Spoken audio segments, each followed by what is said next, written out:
I love that because the people that didn't want to hire you for that, great, right? You saved a lot of time. That's an easy deflection. And then the people that do want to hire you are like, yes, we want Sally's brand of marketing leadership to come into us. We're okay being a little irreverent. And those are the people that are going to be even more excited, right? And I think that's something that companies should.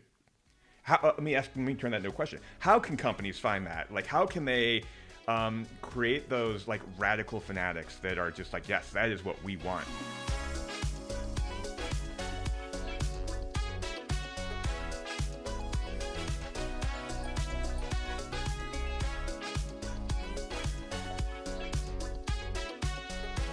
Well, the more specific you become on the benefit you deliver, and the more willing you are to polarize people who are not your ideal customer, the more you will identify and attract people who will self-select to become your evangelists. And these are the ones, I mean, they're hot and heavy and posting about you online and sharing about you online. I mean, we all know this is, this is like in 2010, we all kind of figured out that evangelists are the greatest marketing that we can have. We all know that we need to be different. What we haven't quite figured out yet is how to be different.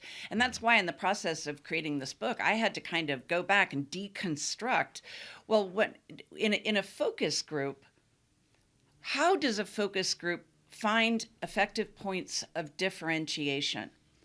And I'll give you an example with a consumer brand that we all know and love, and that's Coca-Cola. Yep.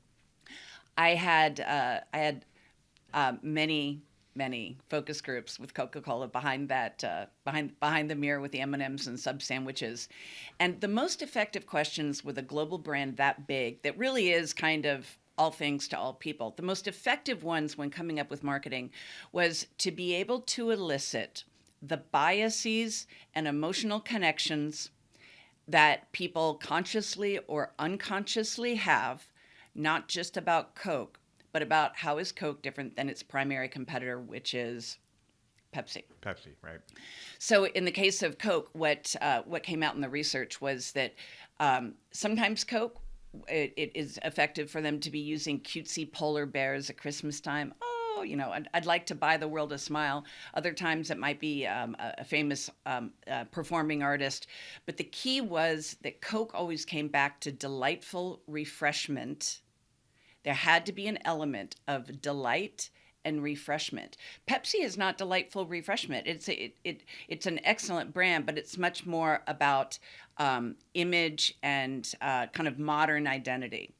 So in the same way, think back in a focus group, think back to, even if you don't literally do a focus group, what are the emotional connections, biases, and unspoken qualities that your brand becomes a cue or a signal for in conversations of social currency, online, in the news, in the media, in the stores, word of mouth.